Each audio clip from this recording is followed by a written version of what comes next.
Perkenalkan, saya Rehwal Natalia LSH, mahasiswi Program Magister Ilmu Hukum Universitas Indonesia dengan peminatan Hukum Keuangan Publik dan Perpajakan.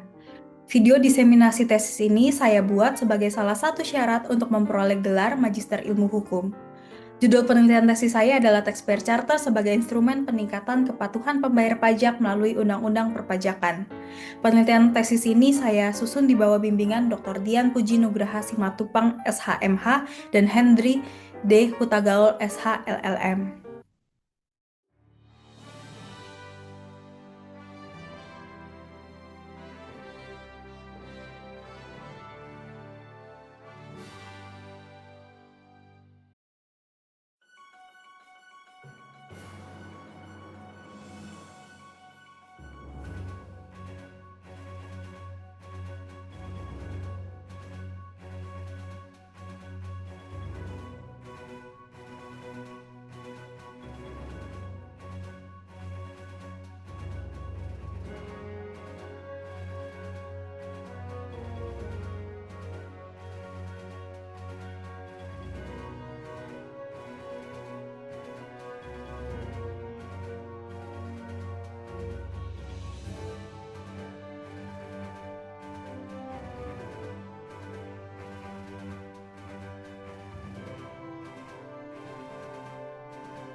Praktiknya, teridentifikasi 447 aturan dengan rincian 272 aturan hak dan 175 aturan kewajiban dari pembayar pajak.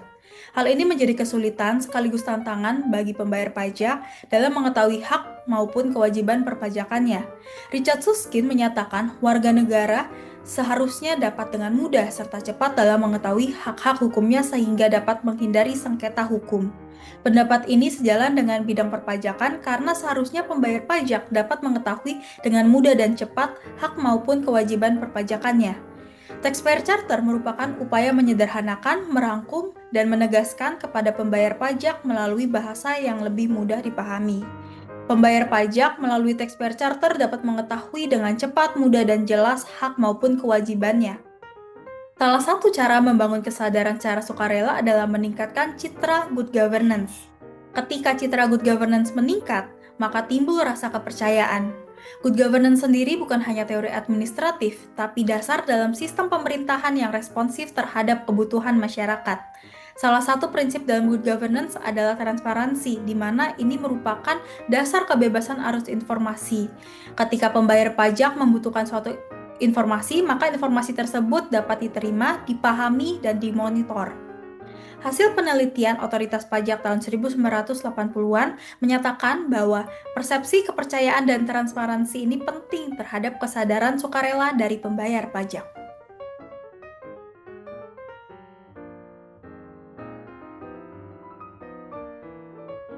Indonesia menggunakan istilah wajib pajak kepada orang pribadi maupun badan yang melakukan pembayaran, pemotongan, maupun pemungutan pajak. Penggunaan istilah ini terdapat dalam berbagai peraturan, buku, hingga tulisan ilmiah. Terminologi wajib pajak seharusnya diganti dengan pembayar pajak karena penyebutan ini kurang tepat. Penggantian terminologi ini berkaitan dengan perbaikan paradigma sekaligus pola relasi yang terbentuk antara fiskus dengan pembayar pajak. Hal ini berpengaruh kepada peningkatan kepatuhan sekaligus penerimaan pajak. Perubahan terminologi dari wajib pajak menjadi pembayar pajak didasari oleh 3 hal. Pertama, terminologi wajib pajak tidak menggambarkan penghargaan kepada masyarakat atas kontribusinya dalam pembiayaan pembangunan, karena menekankan masyarakat terhadap kewajiban dalam bidang perpajakan. Kedua, Terminologi pembayar pajak menekankan pada peran sukarela dari masyarakat yang memenuhi kewajiban perpajakannya secara patuh. Meskipun pajak mengandung unsur pemaksaan, namun terminologi ini berusaha menghilangkan kesan pemaksaan tersebut. Yang terakhir, terminologi pembayar pajak sejalan dengan best practice internasional. Negara Amerika dan Australia menggunakan istilah taxpayer yang mengacu kepada seseorang yang membayar pajak.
Dokumen pengakuan Indonesia bernama Taxpayer Charter.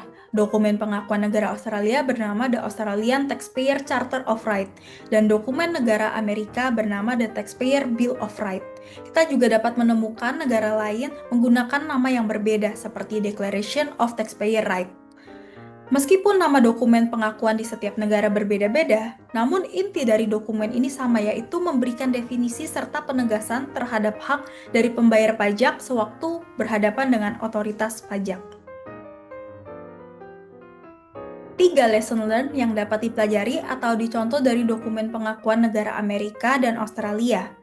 Pertama, menambahkan keterangan pada setiap poin hak maupun kewajiban, seperti hal yang dapat diharapkan pembayar pajak, hal yang akan dilakukan otoritas pajak, ringkasan undang-undang utama maupun referensi spesifik dari undang-undang. Kedua, materi muatan juga dapat ditambahkan dengan penjelasan lainnya, seperti negara Amerika yang mencantumkan penjelasan terkait pengujian, banding, penagihan, pengembalian, dan informasi pajak, ataupun negara Australia yang mencantumkan penjelasan langkah-langkah ketika pembayar pajak ingin keputusan otoritas pajak ditinjau, langkah-langkah atas ketidakpuasan layanan, maupun cara menghubungi otoritas pajak. Yang terakhir, dokumen pengakuan harus termuat dalam aturan sehingga memiliki kekuatan mengikat. Ke-10 hak dalam dokumen pengakuan Amerika tercantum pada Internal Revenue Code 26 US Code. Sementara dokumen pengakuan Australia kurang efektif karena dokumen pengakuan tidak mengikat ke dalam peraturan.